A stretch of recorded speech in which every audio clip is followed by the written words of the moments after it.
Dieu donne la vie avec le Christ. Autrefois, vous étiez morts à cause de vos fautes, à cause de vos péchés. Vous viviez dans le péché en suivant les forces de ce monde. Vous obéissiez au chef des puissances mauvaises qui règnent entre ciel et terre. Ce chef, c'est l'esprit du mal qui agit maintenant chez ceux qui désobéissent à Dieu. Autrefois, nous aussi nous faisions tous partie de ces gens-là, quand nous vivions selon nos désirs mauvais. Nous obéissions à ces désirs et à nos pensées mauvaises. À cause de notre nature, nous méritions la colère de Dieu comme les autres. Mais Dieu est riche en pitié et il nous aime d'un grand amour. C'est pourquoi, à nous qui étions morts à cause de nos fautes, il nous a donné la vie avec le Christ. Oui, vous êtes sauvés grâce à la bonté de Dieu. Avec le Christ Jésus, il nous a réveillés de la mort, et avec lui encore, il nous a fait asseoir dans les cieux. Ainsi, en montrant sa bonté pour nous dans le Christ Jésus, Dieu a voulu prouver pour toujours la richesse extraordinaire de ses bienfaits.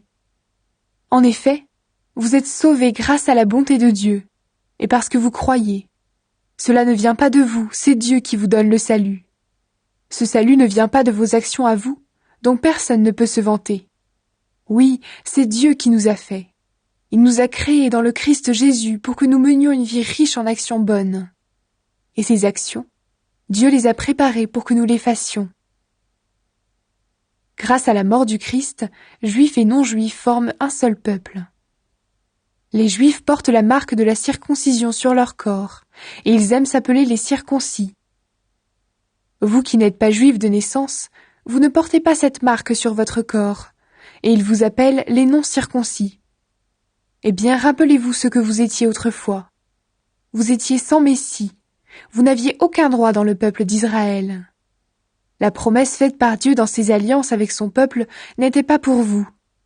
Vous étiez sans espérance et sans Dieu dans le monde.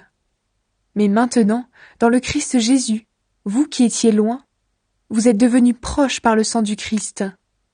Oui, c'est lui qui est notre paix. Avec les Juifs et les non-Juifs, il a fait un seul peuple. En donnant sa vie sur la croix, le Christ a détruit le mur de haine qui les séparait. Il a enlevé toute valeur à la loi de Moïse, à ses commandements et à ses règles. Alors, avec les Juifs et les non-Juifs, le Christ a créé un seul peuple nouveau en union avec lui, et ainsi il a fait la paix entre eux. En mourant sur la croix, il a réuni les Juifs et les non-Juifs en un seul corps, et il les a réconciliés avec Dieu. Par la croix, il a détruit la haine. Il est venu annoncer la bonne nouvelle de la paix pour vous qui étiez loin, et aussi pour ceux qui étaient proches. En effet, en passant par le Christ, Juifs et non-Juifs, nous pouvons nous approcher du Père, grâce à l'unique Esprit Saint. C'est pourquoi vous n'êtes plus des étrangers, ni des gens de passage, mais vous faites partie du peuple de Dieu. Vous en avez tous les droits, et vous êtes de la famille de Dieu. Vous êtes devenus la maison qui a pour fondation les apôtres et les prophètes. La pierre principale, c'est le Christ Jésus lui-même. C'est en union avec le Christ que toutes les pierres de la maison tiennent ensemble. Et cette maison s'agrandit pour former un temple saint dans le Seigneur. C'est en union avec le Christ que vous aussi, vous faites partie de la maison qui est construite.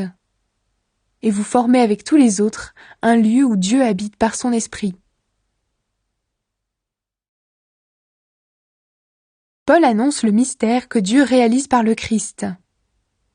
Moi, Paul, je suis prisonnier du Christ Jésus pour vous qui n'êtes pas juifs. Vous avez sans doute entendu parler du service que Dieu, dans sa bonté, m'a chargé d'accomplir pour vous, afin de réaliser son projet. Il m'a ouvert les yeux pour me faire connaître ce projet caché. Je viens de vous en parler un peu. En lisant ma lettre, vous pouvez voir combien je connais le mystère que Dieu réalise par le Christ. Ce mystère, Dieu ne l'avait pas fait connaître aux ancêtres. Mais aujourd'hui, il vient de le faire connaître par son esprit à ses apôtres saints et à ses prophètes. Voici ce mystère. En étant unis au Christ Jésus par la bonne nouvelle, ceux qui ne sont pas juifs reçoivent en partage les mêmes biens que les juifs. Ils font partie du même corps, ils participent à la même promesse. Dieu, dans sa bonté, m'a donné d'être serviteur de cette bonne nouvelle, grâce à l'action de sa puissance. Moi, je suis le plus petit de tous les chrétiens. Pourtant j'ai reçu ce don. Annoncer à ceux qui ne sont pas juifs la richesse très profonde du Christ. J'ai également reçu le don de montrer clairement comment Dieu accomplit ce mystère. Lui qui est le créateur de toutes choses, il avait caché en lui ce mystère depuis toujours. Alors maintenant, par l'Église, tous ceux qui ont autorité et pouvoir dans les cieux peuvent connaître la sagesse de Dieu. Cette sagesse, Dieu la montre de 1000 manières, selon le projet qu'il avait fait depuis toujours. Ce projet, il l'a réalisé dans le Christ Jésus, notre Seigneur. Nous sommes unis au Christ et nous croyons en lui. Nous avons donc la liberté de nous approcher de Dieu avec confiance. C'est pourquoi je vous le demande, ne vous laissez pas décourager par les souffrances que je supporte pour vous. Elles vous donnent la vraie gloire. L'amour du Christ. C'est pourquoi je me mets à genoux devant Dieu le Père, de qui toute famille reçoit son nom dans les cieux et sur la terre. Oui, je lui demande de vous rendre fort par son esprit, tellement sa gloire est grande. Ainsi vous pourrez être des chrétiens solides. Que le Christ habite dans vos cœurs par la foi. Plongez vos racines dans l'amour et soyez solidement construits sur cet amour. Alors vous serez capable de comprendre avec tous les chrétiens la largeur, la longueur, la hauteur et la profondeur de l'amour du Christ. Vous connaîtrez cet amour qui dépasse tout ce qu'on peut connaître.